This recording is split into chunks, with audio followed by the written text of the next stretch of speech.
Umugabo witwa A.W. Pink yaduhaye some rules for avoiding such sins, cyangwa se ibintu twakurikiza kugira ngo twirinde icyaha cy'ubusambanyi.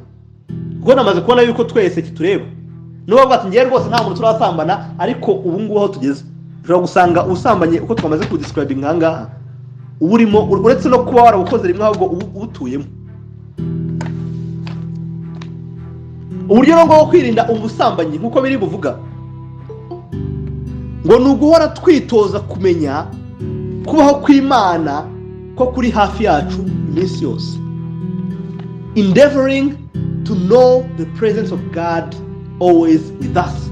Bavandimwe nta kintu cyabuza umuntu kugira ry'ubusambanyi cyangwa se ubusambanyi nko kumenya yuko ijisho ry'Imana rihora rimureba, yuko Imana ihorana natwe twega bizeye, ndetse n'abatizera nawe wahungira mu maso hayo. Nubwo utizera we kuvuga ngo wirinze ubusambanyi n'ubundi bitazakuza kurimbuka, ariko uwizera we mureba nk'ubwibyo. Imigani 15:3 amaso y'Uwiteka aba hose yitegereza ababi n'abeza. Amaso y'Uwiteka ngo aba hose kandi ngo yitegereza abandi ababi n'abeza.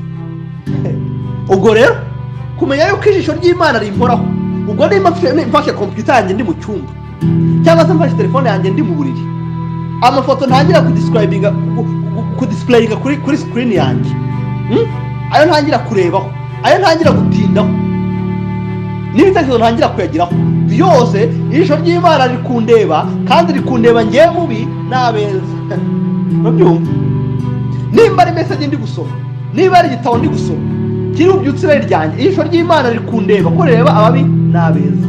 Icyo kintu tukitoza kumenya the presence of God. Icyo abatheologians ba kera nka Martin Luther yitaga ngo coram deo vivere, ngo to live under the presence of God. Guhora imbere y'Imana, kugendera imbere y'Imana. Bavandimwe, buri gihe ukamenya yuko Imana ihora ikureba buri gihe kandi ijisho ryayo riri kuri wowe. Icya kabiri, guhora dushyize imbago ku byiyumviro byacu, putting barricades on our senses. Guhora dushyize imbago ku byiyumviro byacu. Yobu yavuze ngo nagiranye isezerano n'amaso yanjye yuko ntazigera ndeba umukobwa w'isugi. Gushyira imbago ntabwo to decide on what to watch and what not to watch. Gufata icyemezo cy'ibyo ugomba kureba, aho amaso yagomba kugira naho atagomba kujya. Nimba hari n'umuntu najyaga mbibona kera, ugasanga nko kuri Facebook cyangwa se kuri Instagram cyangwa se kuri whatever platform ukoresha, ugasanga ufiteho nk'umuntu buri gihe uhora posting amafoto akubyukira izirare mu mubiri. Uwo muntu mu block, mu mwani friending, ntago ari bupfe n'umukuraho. Mukuremo amafoto ye niba buri gihe ahora akubyukira izirare mu mutima, siba nimero ye cyangwa se ukureho mu muting cyangwa uburyo bwose uzakoresha utazongera kumubona.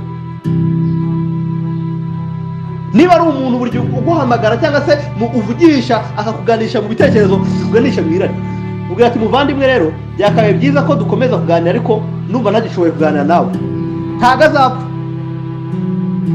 azapfa kubera kutamuvugishije. Putting barricades cyangwa se gushyira imbago ku byiyumviro byacu, ibyo amaso yacu areba, ibyo tega amatwi, hari ibyo utazigera ubasha gutsinda. Nujya muri bisi bazakubitamo za ndirimbo za Bruce Melody agenda aririmba ubusambanyi kuva hano kugera Kimironko, ndetse rimwe ujye kumva umwe nawe zagarutse mu mutwe wawe. Ariko ni kimwe ko bazi gusukamo ku ngufu, ni ikindi ko nawe wagera mu rugo ukazidownloadinga muri telefone ukagenda uzumva. Bavandimwe, tugomba kwitondera ibyo tureba, ibyo twumva, ibyo dusoma, tukabera amaso ibitekerezo byacu. To be watchful. Watchful nicyo birivuga, be watchful. Nubango nukuba amaso, kumera nk'umuzamu urindira umujura.